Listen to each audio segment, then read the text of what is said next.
Philosophy is simply what you know. Now, to correct a couple of old cliches, what you don't know will hurt you. And to correct another one, ignorance is not bliss.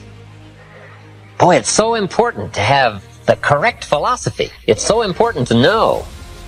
Philosophy sets the course of your life. Philosophy is simply what you know. So it's important to know. I'm telling the kids these days, make sure you get the information while you're here. I'm talking to the Newport Harbor high school kids in some lectures last year and this year. And my encouragement is, make sure you get all the information while you're here. I know it's laborious. I know it isn't easy to read the books and take the classes and try to get good grades. But hey, while you're here, gather it all up. The book you miss will make a difference. Right? The information you don't get will make a difference in the legacy of your equities over the next few months, the next few years. Every new discipline affects the rest. Every new discipline makes a difference. That's why action is so important. The smallest action, the least action. The action that you won't think will matter. It all matters. Take it.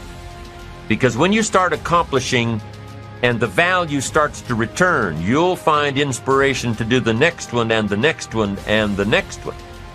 But for this whole process to work for us, we must first master the art of discipline, self-discipline, consistent self-discipline.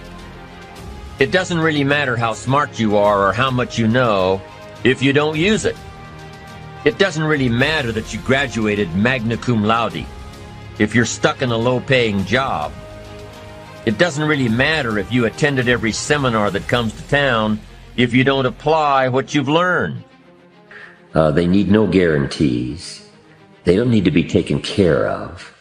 All they need is an open door, a ladder to climb, a place to start, somebody to give them a chance, and away they go. And I think we've had it so easy. Not only can a well-fashioned lifestyle experience be enjoyed, here's the powerful part. It can be invested.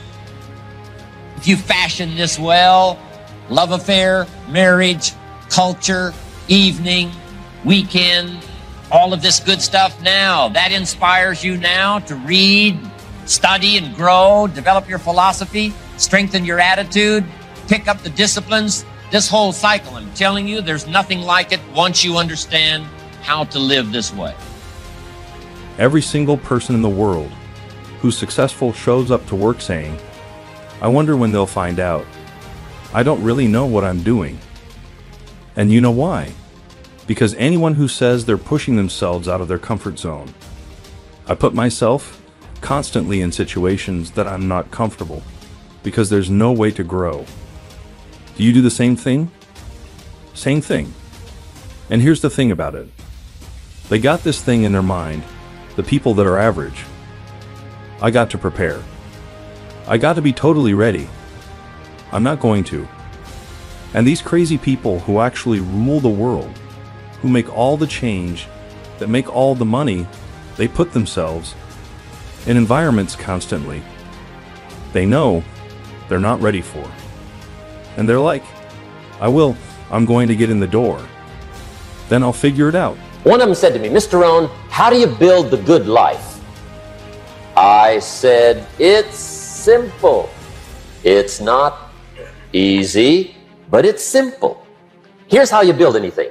Select the right ingredients, keep out the wrong ingredients, and it starts with thought. Everything starts with thought.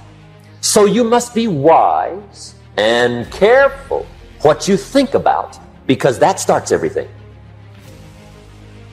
You got to be wise and careful. I asked the kids, what would happen if somebody dropped sugar in my coffee? They said, well, you'd be okay. I said, what if somebody dropped strychnine in my coffee? They said, well, you'd be dead. I said, correct. Lesson 1. Life is both sugar and strychnine. Our time will be eaten up by others whose demands are stronger than our own. It takes discipline to conquer the nagging voices in our minds.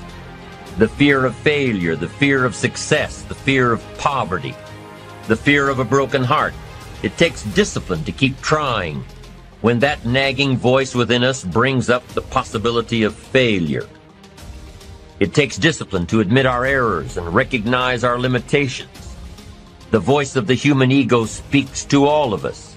Sometimes the voice of ego says that we should magnify our value beyond our results. It leads us to exaggerate, to not be totally honest.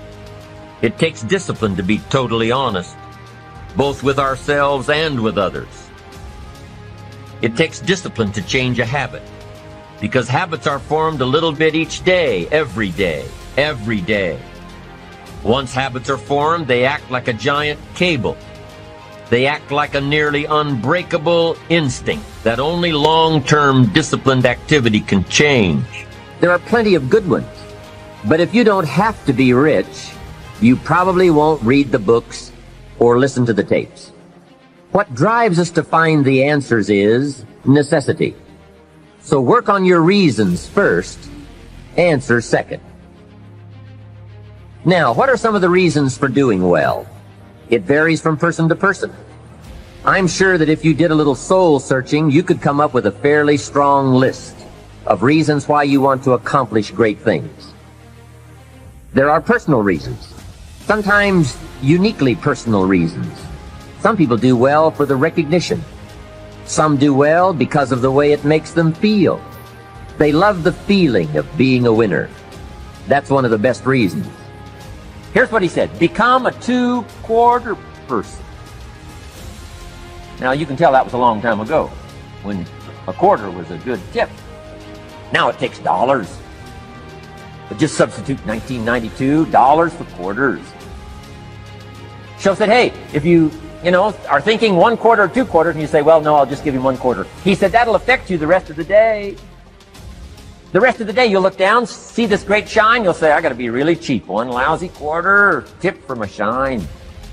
But he said, if you'll go for the 2 quarters, Shope said, you can't believe the extra happiness you can buy for just an extra quarter. That's called studying and practicing the art of lifestyle, which means living well. Money doesn't make you happy. You need to fight, to push back, to smash into the ground. I want you to stop crying. I want you to stop begging. I want you to stop complaining. And I want you to look at the man in the mirror. And I want you to say, if ain't nobody else giving more, you give more. Because it doesn't matter what your social status is. It doesn't matter how people perceive you.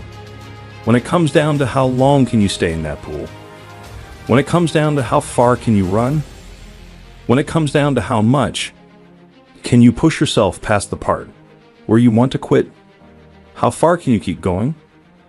There's a purity in that dissolves social order. All that bullshit, all the what people think about you goes out the window. Who are you right now? Who are you right now? No one's coming to push you. No one's coming to tell you to turn the TV off. No one's coming to tell you to get out the door and exercise. The bottom line is, no one's coming.